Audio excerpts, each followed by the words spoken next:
السلام عليكم ورحمة الله تعالى وبركاته. كيف الأحوال؟ لاباس عليكم؟ كلشي مزيان؟ كيفاش مع القراية؟ مزيان؟ غادي مزيان؟ ايوا شوية ديال الهمة، همة يا أبطال، ديما تنقولها لكم. إذا اليوم شوفوا شنو عندي اليوم. إذا أكيد غادي نديرو الدرس ديال الهندسة.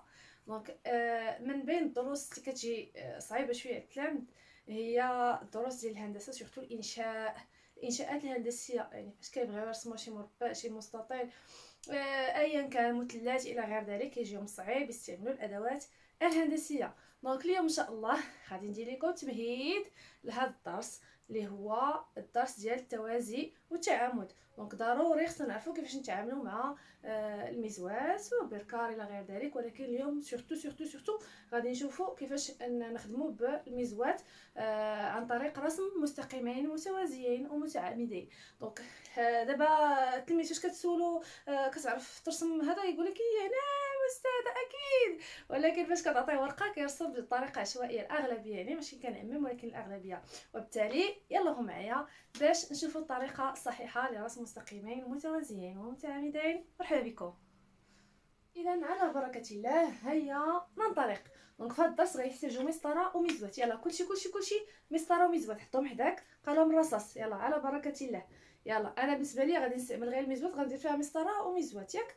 كاين بالنسبه لكم نتوما الا كنا غادي نسطروا غير مستقيم بحال كيف ما غندير انا دابا. الاحوال غادي نبداو اولا مستقيمين متعامدين. كيفاش ندير تعامد، كيفاش ندير مستقيمين متعامدين، غادي تمشيو معايا خطوه خطوه. يلا مزوات و مسطره حطوهم حداكم. يلا على بركه الله. دونك اولا كنرسم مستقيم. صافي، المستقيم هو هذا ياك.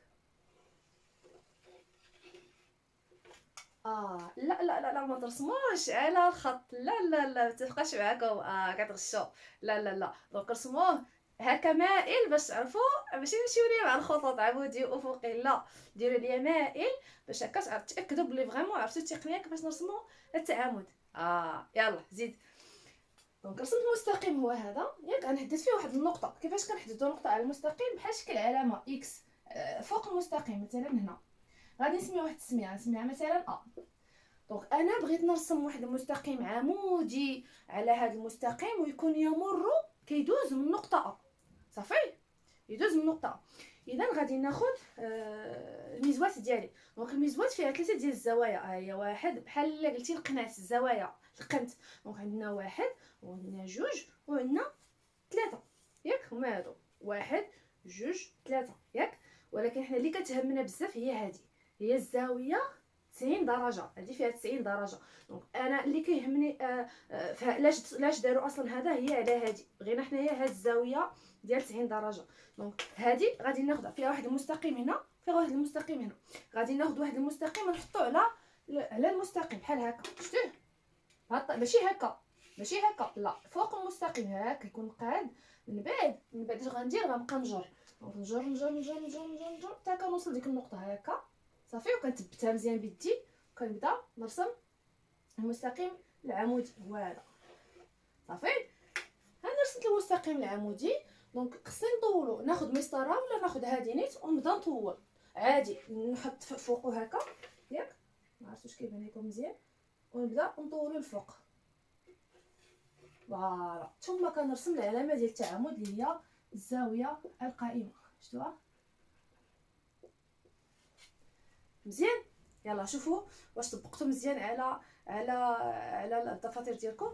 دونك دابا غادي ندوز معكم مستقيمين متوازيين. بالنسبه للمتعامدين حاولوا تعاودوها مرارا وتكرارا. نتوما تدريب حتى تجيكم ساهله وبسيطه حتى تعرفوا مزيان تعاملوا مع المزوات. دابا غادي ندوز للمستقيمين متوازيين. يعني غادي نخلي هذا المستقيمين المتعامدين، وغادي نجي نرسم لكم مستقيمين متوازيين في هذا الجهه. دونك باش تعرفوا الفرق غادي نحاول نرسم خط مستقيم. ديروا بحالي. دونك خط مستقيم بحال هذا. دونك يكون مائل شويه بحال هذا. شوفوا هكا مزيان. وهذا مستقيم. غادي ناخذ عاوتاني نرسم واحد النقطه فوق هذا المستقيم. دونك اشنو بغيت نرسم انا دابا؟ هادو سميتهم خطين او مستقيمين متعامدين. وهنا مستقيمين متوازيين صافي. دونك رسمت الخط ديالي، حطيت النقطه ديالي، غادي نرسم ما يسمى بالخط المساعد، واحد الخط غيساعدني باش نرسم مستقيمين متوازيين. كيفاش غادي يكون هذا الخط المساعد؟ غادي يكون حتى هو عمودي، بمعنى نطبق داكشي اللي قريت هنا، داكشي اللي درت هنا غنطبقوه هنا. دونك غادي نرسمو هنا، غادي ندير زاويه قائمه نقلب عليها هي هذه، غنحطها على الخط فوالا، ونبدا نجر حتى كنوصل فوق النقطه فوالا ها هي، ونبدا نرسم. هاد المره ما غاديش نرسم بحال هكا، غادي نرسم خطين متعامدين. الخط العمودي غادي نرسمو متقطع هكا مزيان. الا بغيتي انا نرسم الخط الموازي ديال هذا من هاد الجهه بارك عليا، يعني هكا سوفيزون. الا بغيت نرسمو من هاد الجهه نزيد مازال هنا ونرسمو الفوق بحال. المهم نرسمهم انا نرسمو الفوق والتحت باش تفهموا.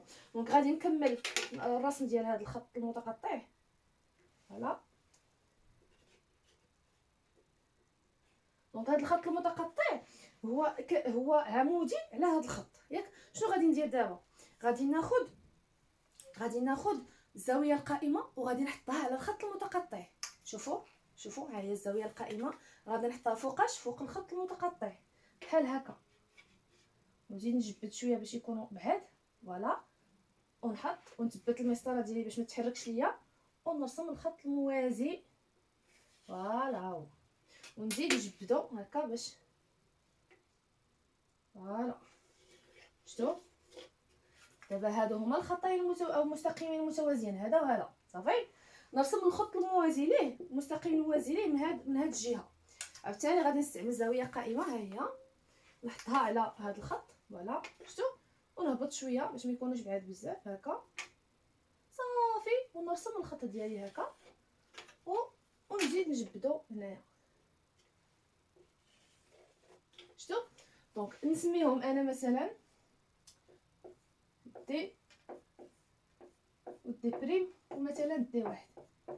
دونك غادي نقول بلي المستقيم دي ودي بريم ودي واحد هما مستقيمين متوازيين. شفتوا هما دايرين بحال هكا، شفتوا لا يلتقيان. المستقيمين المتوازيين ما عمرهم ما كيلتقاو نهائيا، ما عمرهم ما كيديروا لنا هكا، ما عمرهم ما كيتقاطعوا ابدا. دونك الا جبت هذا مازال الفوق غادي يمشي هكا وهذا غيمشي هكا، ما عمرهم ما يتلاقاو.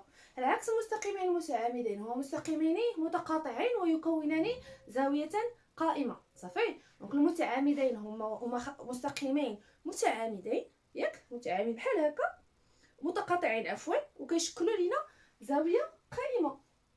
شفتوا وهادو كتسمى مستقيمين متوازيين. وكنتمنى انكم تبعتوا المراحل معايا وطبقتوا على التفاضل ديالكم، باش نهار الامتحان اولا فاش كيطلب منكم الشكل فيه زاويه قائمه ولا يطلب منكم الاستاذ ترسموا مستقيمين متوازيين ولا ايا كان، تكونوا عارفين وتكونوا كتعرفوا يعني تطبقوا الطريقه بشكل جيد.